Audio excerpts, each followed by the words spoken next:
Defenders notice it too. And in practice environments, you already understand how rare that kind of reaction really is. Evaluators don't casually show emotion during spring football because they've trained themselves to stay detached. They've seen too many training camp hype stories fade the moment real NFL pressure arrives. That's exactly why most scouts stay guarded at all times. And that's what makes this moment stand out even more, because that silent nod didn't look like excitement or overreaction. It looked like recognition. Recognition that a rookie quarterback had just shown a level of control, timing, and pocket awareness that usually takes years to develop. And once that kind of belief starts forming inside a building, it spreads fast. Players notice it. Coaches notice it. Front offices definitely notice it. Suddenly, the rookie isn't just developing anymore. Now people start asking how far ahead of schedule he really is. But the wild part is, according to people inside the facility, that wasn't even his biggest moment of the day. What came later reportedly carried even more weight, because this time, it wasn't just scouts reacting. It was the entire team. And in NFL buildings, that changes everything. According to those present, the moment happened during a full team period when Shedeur Sanders lined up and diagnosed a play that already looked dead before the snap even occurred. The defense saw it instantly too. A linebacker was already dropping into the throwing lane. The corner was pressing tight outside. The coverage rotation was designed to erase the first read almost immediately. In most cases, quarterbacks take the safe option there. That's what coaches teach. Check it down, move on, live for the next snap. Nobody would have questioned Sanders if he played it safe. But reports say he saw something else developing. Witnesses described him briefly freezing the linebacker with subtle pause in his timing. Not hesitation, but control. A deliberate manipulation of a defender's read. And in football, that half-second difference is everything. Then he reportedly spotted the opening. A receiver had slipped into a narrow window between rotating coverage near the boundary.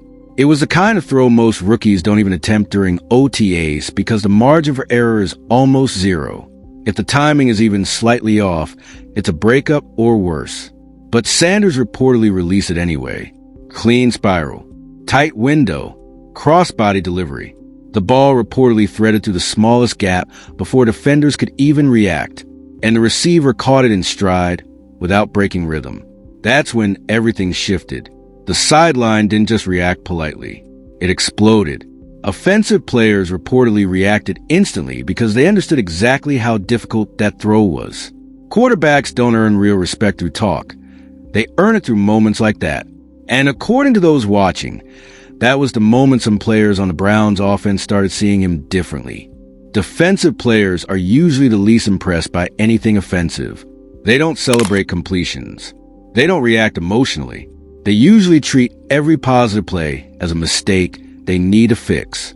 But this time, reports suggest even a few defenders reacted differently. Not frustration, not anger, something closer to reluctant respect.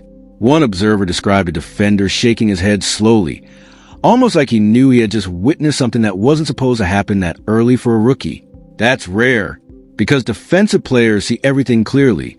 They know what's luck and what's real.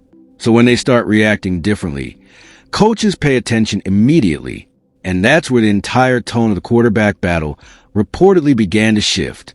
Defenders reportedly notice it too, and anyone who has ever been around real competitive football knows something simple. Defensive players almost never celebrate anything on offense during practice. In fact, most of the time they're irritated the moment a quarterback completes anything difficult against them. But this time, reports suggest a few Browns defenders didn't react like that at all after the throw. Not angry, not frustrated, more like quietly impressed, even if they didn't want to show it. One observer even described a defender slowly shaking his head after the play, almost like he had just seen something from a rookie that wasn't supposed to happen this early.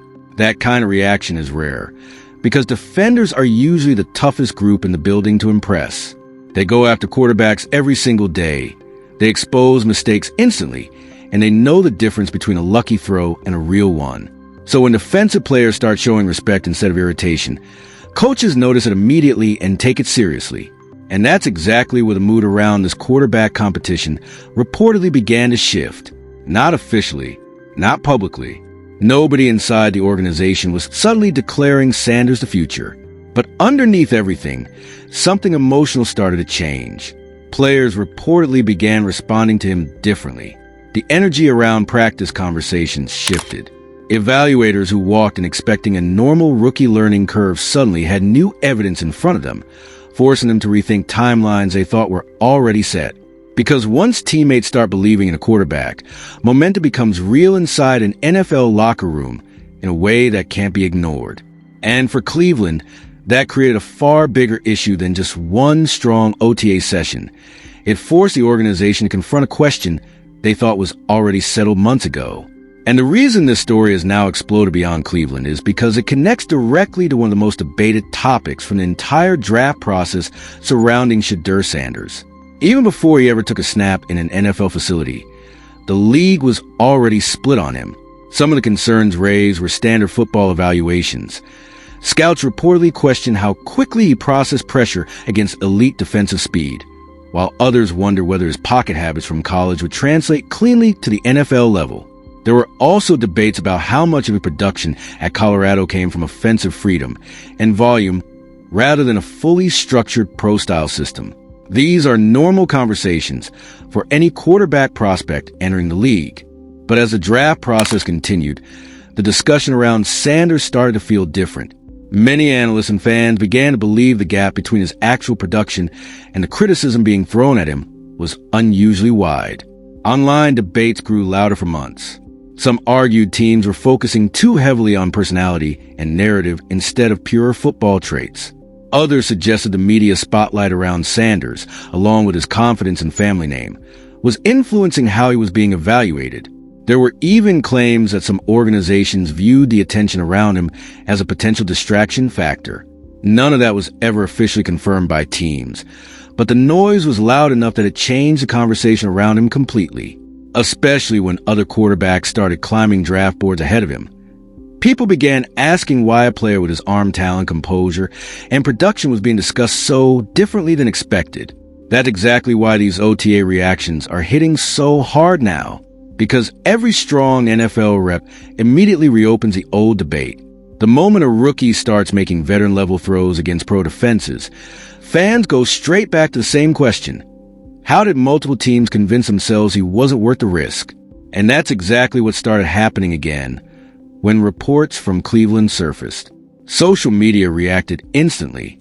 Clips from his college career started circulating next to OTA highlights. Draft analysts revisited old evaluations, and comment sections filled with arguments that Sanders may have been overlooked from the start. Once that kind of momentum builds online, every practice rep gets magnified under a microscope. But what makes it even more uncomfortable for teams that passed on him is what happens behind the scenes. NFL organizations track everything after the draft.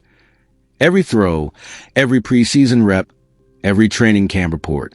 Front offices constantly compare young quarterbacks across the league because nobody wants to be the team that missed on a future franchise player right in front of them.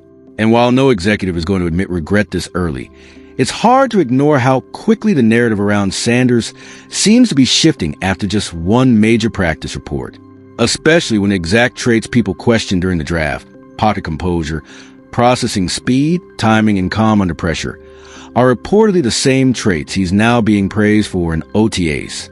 Those were supposed to be developmental concerns. Instead, reports out of Berea suggest those may be the areas where he looks strongest. And that's where things get dangerous for the rest of the league. Because once a quarterback starts outperforming expectations immediately, every prior evaluation gets reopened. Scouts rewatch tape. Coaches rethink assumptions. Fans become louder. Media pressure builds. And suddenly, what looked like a settled draft storyline starts to feel like a long-term mistake that could follow organizations for years. We've seen this pattern before in the NFL. A quarterback gets doubted. Teams overthink the evaluation, and then one strong training camp or breakout moment flips the entire league narrative in real time. To be clear, nobody knows yet whether Sanders will become a franchise quarterback. One OTA session doesn't decide anything. It's still early, and spring practices can always be misleading. There's still a massive gap between looking good in controlled environments and winning real NFL games under pressure. But what happened in Cleveland reportedly forced people to reconsider something they thought was already finalized. And the most interesting part is that the Browns may now be dealing with two timelines at the same time. Because no matter how exciting a rookie looks in spring, NFL reality is still complicated. And that's where Deshaun Watson still matters heavily. Coaches don't evaluate quarterbacks based on emotion or hype. They evaluate survival. They evaluate who can function when games slow down, pressure rises, and every snap starts deciding seasons. Watson has already lived through that reality. Whatever people think about his current situation, he has played high-level NFL football before. He's faced playoff pressure, hostile stadiums, and defenses disguising pressure at the line of scrimmage. He understands critical third downs where one mistake changes everything. That kind of experience still carries serious weight inside NFL buildings. Veteran quarterbacks also bring things that don't show up in OTAs, recognizing defensive rotations pre-snap, adjusting protections at the line, manipulating safeties with eyes, and understanding blitz tendencies instantly. Those instincts take years to build, and they rarely show up in early spring practices. That's why organizations are careful not to overreact in May. Coaches know the difference between controlled installation reps and real game survival football in November, when defenses are actively trying to expose weaknesses. And to be fair, Sanders still has questions to answer. How does he respond after his first ugly interception in a real stadium? What happens when defensive coordinators spend a full week designing pressure schemes just for him? Can he stay calm after repeated hits from starting NFL pass rushers? Every rookie faces that jump eventually, and no OTA can fully prepare anyone for it. That's why Watson still looms large in this competition. Because for Cleveland, this isn't just about talent. It's about trust.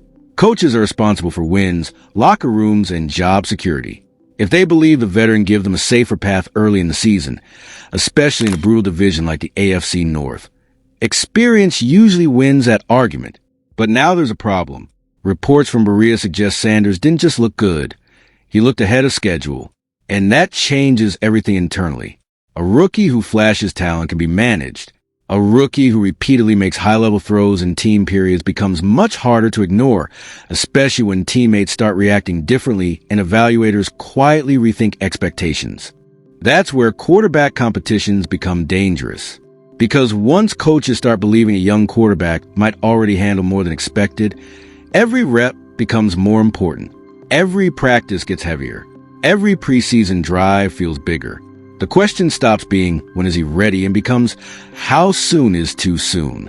And that's exactly why this next phase of the offseason could reshape Cleveland's entire future. Something inside the Cleveland Browns facility happened that nobody can fully explain. And no, it wasn't a dramatic press conference or some leaked locker room fight.